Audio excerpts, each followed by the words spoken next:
إن الحمد لله نحمده ونستعينه ونستغفره ونعوذ بالله من شرور أنفسنا ومن سيئات أعمالنا من يهده الله فلا مضل له ومن يضلل فلا هادي له أشهد أن لا إله إلا الله وحده لا شريك له وأشهد أن محمدا عبده ورسوله قال الله تعالى في كتابه الكريم يا أيها الذين آمنوا اتقوا الله حق تقاته ولا تموتن إلا وأنتم مسلمون وقال يا أيها الناس اتقوا ربكم الذي خلقكم من نفس واحدة وخلق منها زوجها وبث منهما رجالا كثيرا ونساء واتقوا الله الذي تساءلون به والأرحام إن الله كان عليكم رقيبا وقال يا أيها الذين آمنوا اتقوا الله وقولوا قولا سديدا يصلح لكم أعمالكم ويغفر لكم ذنوبكم ومن يطع الله ورسوله فقد فاز فوزا عظيما اعلموا رحمكم الله فإن أصدق الحديث كتاب الله وخير الهدي هدي محمد صلى الله عليه وسلم وشر الأمور محدثاتها وكل محدثة بدعة وكل بدعة ضلالة وكل ضلالة في النار الله أكبر الله أكبر الله أكبر لا إله إلا الله والله أكبر الله أكبر ولله الحمد. Kaum muslimin dan muslimat jamaah salat Idul Fitr yang semoga senantiasa dirahmati Allah Subhanahu wa taala. Di hari kemenangan ini, mari kita panjatkan puji syukur kita kehadirat Allah Subhanahu wa taala yang telah melimpahkan begitu banyak karunia dan kenikmatan sehingga kita dapat melaksanakan salat Idul Fitr tahun 1442 Hijriah tanpa adanya halangan dan aral yang melintang. Semoga Allah Subhanahu wa taala berkenan menjadikan amal ibadah ini dan juga rangkaian amal ibadah Ramadan kita masuk dalam timbangan amal kebaikan kita. Amin ya rabbal alamin. Salawat dan salam semoga senantiasa tercurahkan kepada Nabi besar kita Muhammad sallallahu alaihi wasallam, kepada para keluarganya, para sahabatnya dan umatnya yang senantiasa setia mengikuti tuntunannya hingga hari akhir nanti. Kaum muslimin dan muslimat yang semoga senantiasa dirahmati Allah Tabaraka wa Ta'ala, kelancaran rezeki dan keberkahannya tentu merupakan dambaan setiap manusia di muka bumi ini. Tiada beda dalam hal ini antara tua dan muda, pria dan wanita, muslim dan non-muslim, ahli ibadah maupun ahli maksiat, pejabat dan rakyat, semuanya menginginkan rezeki yang lancar. Petani menghendaki hasil panen yang melimpah ruah, nelayan ingin hasil melautnya berlipat ganda, pedagang menginginkan untung besar, pegawai, karyawan dan buruh menghendaki gaji yang tinggi, peternak menginginkan hasil ternak yang sehat dan gemuk. Begitulah seterusnya. Masing-masing orang sesuai dengan profesinya menginginkan, berharap kepada Allah rizki yang begitu banyak. Demikian mereka telah berharap kepada Allah Subhanahu wa taala. Demi mendapatkan dambaan tersebut, setiap manusia berusaha dengan maksimal menempuh berbagai cara dan mengerahkan beragam daya. Agar panennya berhasil, para petani akan membajak sawahnya dan mengairinya, memilih bibit yang unggul, menyiangi rumput-rumput, serta menjaga siang dan malam saat padi mulai menguning. Begitu pula para pedagang, supaya laris dagangannya mereka akan berusaha melengkapi barang-barang tokonya, mempromosikannya dengan gencar, juga memasang harga yang bersaing. Setali tiga uang, profesi-profesi lainnya pun melakukan hal serupa. Nelayan, pegawai, karyawan, buruh, kuli bangunan, lain mereka semuanya berusaha untuk melakukan hal-hal yang dapat mewujudkan cita-cita mereka. Namun setelah segala daya dan upaya dikerahkan, Apakah bisa dipastikan bahwa angan-angan itu mesti berhasil tercapai? Jawabannya belum tentu. Terkadang berhasil indah dan terkadang tidak. Kadangkala petani mengalami gagal panen, nelayan gagal melaut, pedagang bangkrut, karyawan pun di-PHK. Mengapa kegagalan itu tetap ada, padahal usaha lahiriah sudah maksimal dikerjakan dan perhitungan manusiawi sudah matang dilakukan? Karena ada faktor X yang justru kerap kali dilupakan oleh banyak orang. Para hadirin dan hadirat rahimakumullah, apakah faktor X tersebut? Faktor yang justru sering dilupakan itu adalah ketentuan dari Sang Pemberi rizki dan penguasa mutlak alam semesta ini, yaitu Allah Subhanahu wa ta'ala. Sebesar dan semaksimal apapun usaha manusiawi yang kita kerahkan, namun jika Allah tidak berkehendak, maka mustahil keinginan itu akan tercapai. Sebagaimana firman Allah Subhanahu wa ta'ala, "Wa ma tasha'una illa ayyasha Allahu rabbul alamin." Kalian tidak akan menghendaki sesuatu kecuali apabila dikehendaki Allah, Rabb semesta alam. Allah Subhanahu wa ta'ala yang menentukan segala sesuatu, apakah itu keberhasilan atau kegagalan, entah rizki yang lancar maupun rizki yang seret, semuanya di tangan Allah Subhanahu.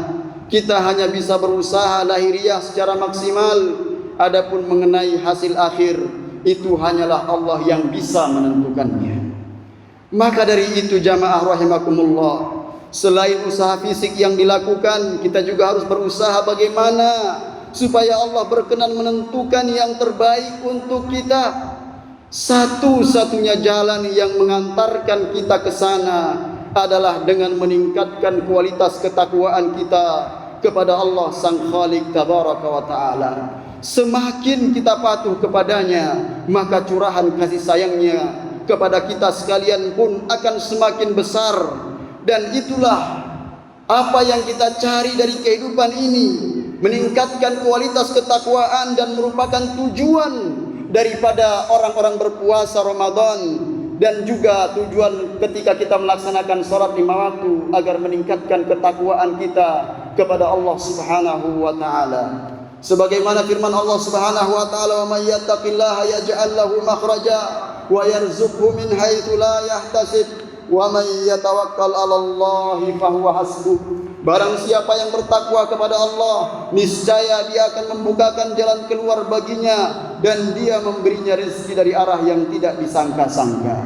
Dan barang siapa bertawakal kepada Allah, niscaya Allah akan mencukupkan seluruh keperluannya.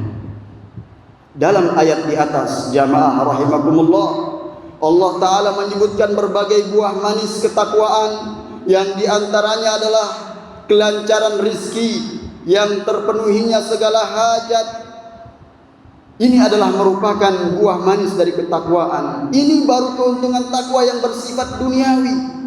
Kelak masih ada keuntungan lain yang jauh lebih besar, yakni meraih surga dan ridha Allah di akhirat nanti. Negeri keabadian yang dipenuhi kenikmatan tiada tara. Cita-cita utama setiap hamba-hamba yang bertakwa.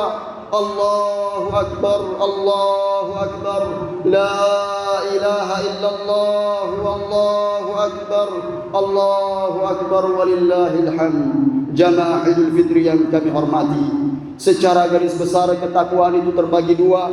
Pertama, yang hubungannya dengan Allah, yang kita istilahkan dengan hablum minallah, dan yang kedua yang hubungannya dengan sesama manusia, yang kita istilahkan dengan hablum minan nas. Adapun yang berhubungan dengan Allah Subhanahu wa ta'ala, yang terkait dengan hubungannya dengan Allah adalah semisal tauhid, salat, puasa, zakat, haji bagi yang mampu, dan serta ibadah-ibadah lainnya yang serupa. Manakala seorang hamba patuh kepada Allah dengan bertauhid, memurnikan peribadatan hanya kepadanya, menjalankan salat 5 waktu secara benar, berpuasa di bulan Ramadan dengan baik, serta tidak lupa untuk mengeluarkan kewajiban zakat hartanya, maka Allah pun akan membalasnya di dunia ini dengan curahan nikmat darinya, serta pahala yang berlipat ganda kelak di surganya. Sebaliknya, hadirin hadirat yang saya muliakan, bila seorang manusia enggan menunaikan hak-hak Allah, malas salat 5 waktu dan sering bolong-bolong, atau salatnya hanya seminggu sekali di hari Jumat saja, atau bahkan hanya setahun 2 kali di hari raya Idul Adha dan Idul Fitri, di siang hari bulan suci Ramadan, tidak merasa malu untuk makan dan minum di pinggir jalan. Zakat juga tidak pernah terpikirkan, masih pula dengan segudang kemaksiatan, berjudi, berzina, mabuk-mabukan, diperparah lagi dengan praktek kehidupan yang kental dengan mistik dan klinik. Jika kondisi seorang hamba sudah mengenaskan seperti ini, maka bersiaplah menghadapi rezeki yang seret, usaha yang macet, serta situasi rumah tangga yang ruwet. Para makhluk Allah pun dikerahkan untuk memberi peringatan kepada hamba-hamba Allah yang sombong. Kita lihat air hujan akan tumpah ruah tanpa henti, sehingga menimbulkan banjir bandang, gunung berapi bergejolak sehingga memuntahkan abu panas dan lahar yang mendidih, bumi bergoyang menimbulkan gempa yang meluluh lantakkan segala yang ada di atasnya. Tidak ketinggalan makhluk-makhluk kecil, belalang, wereng, tikus, dikirim oleh Allah Subhanahu wa taala untuk merusak sawah.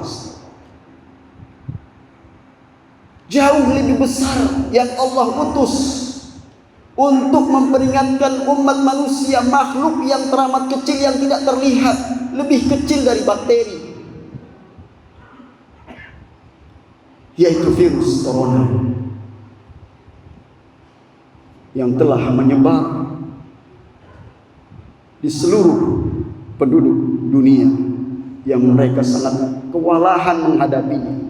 150 juta lebih yang terinfeksi, bahkan 3 juta lebih telah meninggal dunia terpapar virus corona. Makhluk Allah yang super kecil tetapi menimbulkan dampak yang luar biasa. Manusia dengan segala kemampuan teknologi dan kecerdasannya ternyata tidak banyak bisa mereka melakukan untuk menghadapi makhluk Allah yang satu ini, yang hingga saat ini kita masih berada dalam pandemi. Allahu Akbar, Allahu Akbar, walillahil hamd. Para jamaah yang dirahmati oleh Allah Subhanahu wa taala, berbagai kesulitan ini belum seberapa. Berbagai kesulitan ini yang di dunia ini belum seberapa. Sebab masih ada malapetaka besar yang maha dahsyat yang kelak menanti di akhirat, yakni kobaran api neraka yang panasnya menembus sampai ke dalam hati yang paling dalam. Kaum muslimin dan muslimat yang semoga senantiasa dirahmati Allah, barusan tadi adalah keterangan tentang jenis pertama dari ketakwaan, yakni yang berhubungan dengan Allah. Adapun jenis yang kedua adalah ketakwaan yang hubungannya dengan para manusia. Diawali dengan berbakti terhadap kedua orang tua kita, lalu berlanjut kepada perbuatan baik terhadap orang-orang terdekat, suami, istri, anak-anak, kakak, adik, dan karib kerabat lainnya. Juga berperilaku simpati kepada tetangga kita, teman kerja, dan seluruh kaum muslimin, serta umat manusia secara umum, sesuai dengan aturan yang digariskan agama kita. Dan inilah akhlak terpuji, pengaruh dampak positif, cerminan dari ibadah puasa sebulan penuh yang baru saja kita lakukan. Andaikan seorang hamba menjalankan berbagai jenis ketaatan di atas dengan benar, niscaya dengan izin Allah Tabaraka wa Ta'ala rizkinya akan mengalir deras. Karena Rasul telah bersabda, man ahabba an yabsut an yubsata lahu fi rizqihi wa an yubsa'a lahu fi atharihi falyasil rahimahu. Barang siapa menginginkan untuk diluaskan rezekinya serta diundur ajalnya, hendaklah ia bersilaturahmi. Namun sebaliknya, bila hal itu diabaikan, maka akan berdampak buruk bagi kelancaran rezeki kita, terlebih di zaman pandemi Covid yang belum berakhir. Orang-orang yang durhaka kepada orang tuanya, suami yang menerlantarkan keluarganya, ibu yang mengabaikan pendidikan anak-anaknya, orang yang sering menyakiti tetangganya, orang yang gemar berhutang namun enggan untuk membayarnya, orang yang suka menyerobot jatah kaum miskin dengan mengambil jatah raskin, BLT, dan yang semisalnya. Padahal ia hidup berkecukupan, pedagang yang curang dalam berinteraksi dengan pembelinya, mereka semua adalah orang-orang yang terancam akan berseret rezekinya dan lenyap keberkahan hartanya, dan kelak akan menjumpai kesengsaraan besar di neraka jahanam. Na'udzubillah min dzalik. Wailul lil mutaffifin alladzina idza qalu 'alan nasi yastawfun wa idza kaluhum aw wazanuhum yukhsirun ala yadhunnu ulaika annahum mab'utsuna liyaumin 'adzim yauma yaqumun nasu lirabbil alamin. Kecelakaan besarlah bagi orang-orang yang curang, yaitu orang-orang yang apabila menerima takaran dari orang lain mereka meminta dipenuhi, dan apabila mereka menakar atau menimbang untuk orang lain mereka mengurangi. Tidakkah orang-orang itu yakin bahwa sesungguhnya mereka akan dibangkitkan pada suatu hari yang besar, yaitu hari ketika manusia berdiri menghadap Rabb semesta alam. Pada hadirat yang semoga senantiasa dirahmati Allah. Jika memang ketakwaan kepada Allah Azza wa Jalla adalah salah satu sebab utama penyebab lancarnya rizki, lantas mengapa ada manusia di dunia ini yang tidak bertakwa namun rizkinya melimpah? Demikian pertanyaan yang sering melintas di benak setiap orang manakala melihat kenyataan yang ada. Sekurang-kurangnya ada dua jawaban yang kita kemukakan, jamaah rahimakumullah. Pertama, limpahan harta bagi orang-orang yang bergelimang maksiat adalah merupakan sesuatu yang diistilahkan dengan istidraj. Apa itu istidraj? Kenikmatan yang dicurahkan di dunia untuk melalaikan dia, sehingga kelak di hari akhirat akan mendapatkan siksa yang teramat pedih. Rasul sallallahu alaihi wasallam telah bersabda yang diriwayatkan oleh Imam Ahmad bahwasanya kata Nabi sallallahu alaihi wasallam, "Idza ra'aita Allah yu'til 'abda min ad-dunya 'ala ma'asihi ma yuhib, fa inna ma huwa istidraj.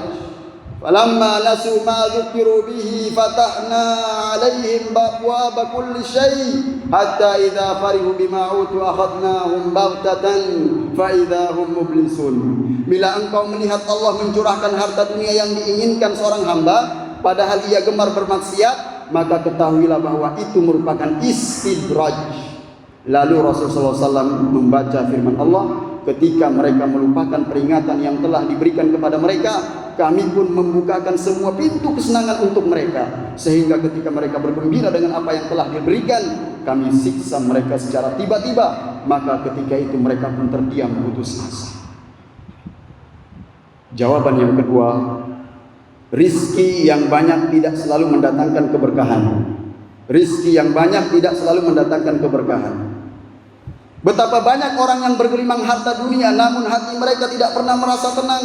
Rumah tangganya berantakan dan anak-anaknya justru menjadi musuh utama. Bandel amat sulit diatur.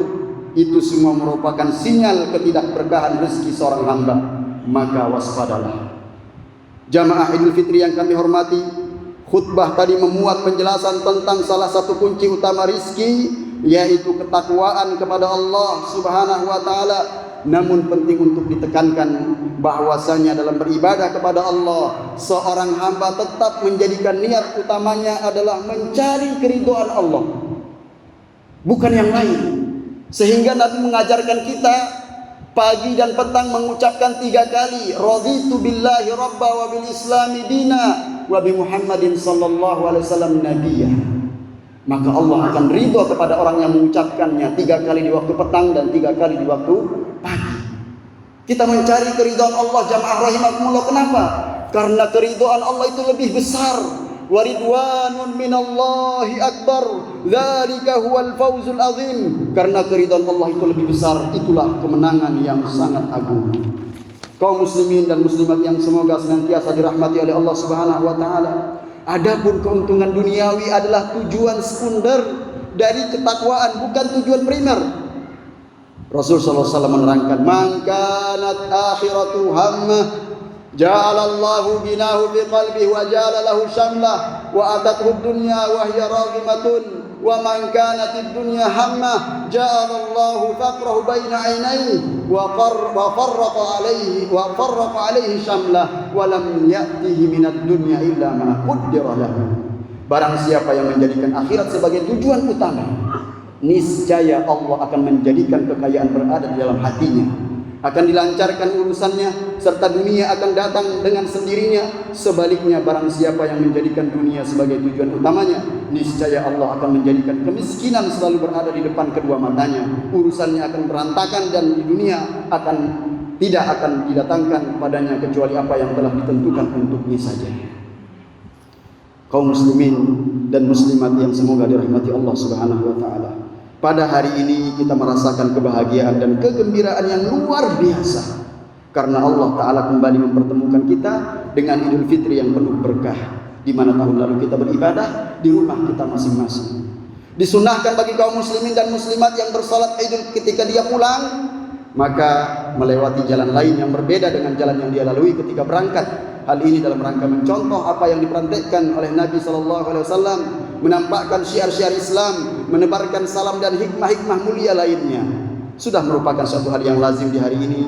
Kaum muslimin saling bersalam-salaman dan mengucapkan selamat hari raya. Hal itu merupakan kebiasaan yang baik karena akan menumbuhkan rasa kasih sayang, juga mengikis rasa iri dan dengki yang terkadang muncul di hati setiap kita. Namun kaum muslimin yang dirahmati Allah Subhanahu wa taala, meskipun demikian dalam melestarikan budaya baik di atas, hendaknya kita mencontoh para sahabat Nabi sallallahu alaihi wasallam dalam meredaksi ucapan selamat dengan saling mengucapkan taqabbalallahu minna wa minkum. Karena kalimat di atas tidak semata-mata ucapan selamat, namun juga mengandung doa agar Allah menerima amalan orang yang mengucapkan selamat maupun yang diberi selamat. Akhirnya, selamat dan sukses dari madrasah Ramadan, sebulan penuh berpuasa di siang hari, tarawih di malam hari, serta memperbanyak baca dan tadabbur Al-Quran, beriktikaf di 10 terakhir meraih malam Lailatul Qadar. Semoga itu semua menghantarkan kita menjadi hamba-hamba Allah yang muttaqin, meraih kemuliaan di hari kemenangan ini. Allah wa sallu wa sallimu rahimakumullah ala al-hadil bashir والسراج المنير كما أمركم بذلك اللطيف الخبير فقال في محكم التنزيل إن الله وملائكته يصلون على النبي يا أيها الذين آمنوا صلوا عليه وسلموا تسليما اللهم صل على محمد وعلى آل محمد كما صليت على إبراهيم وعلى آل إبراهيم إنك حميد مجيد اللهم بارك على محمد وعلى آل محمد كما باركت على إبراهيم وعلى آل إبراهيم إنك حميد مجيد ربنا ظلمنا أنفسنا وإن لم تغفر لنا وترحمنا لنكونن من الخاسرين ربنا اغفر لنا ولإخواننا الذين سبقونا بالإيمان ولا تجعل في قلوبنا غلا للذين آمنوا ربنا إنك رؤوف رحيم ربنا لا تزغ قلوبنا بعد إذ هديتنا وهب لنا من لدنك رحمة إنك أنت الوهاب ربنا آتنا في الدنيا حسنة وفي الآخرة حسنة وقنا عذاب النار وصلى الله على نبينا محمد وعلى آله وصحبه وسلم ومن تبعهم بإحسان إلى يوم الدين وآخر دعوانا أن الحمد لله رب العالمين والسلام عليكم ورحمة الله وبركاته.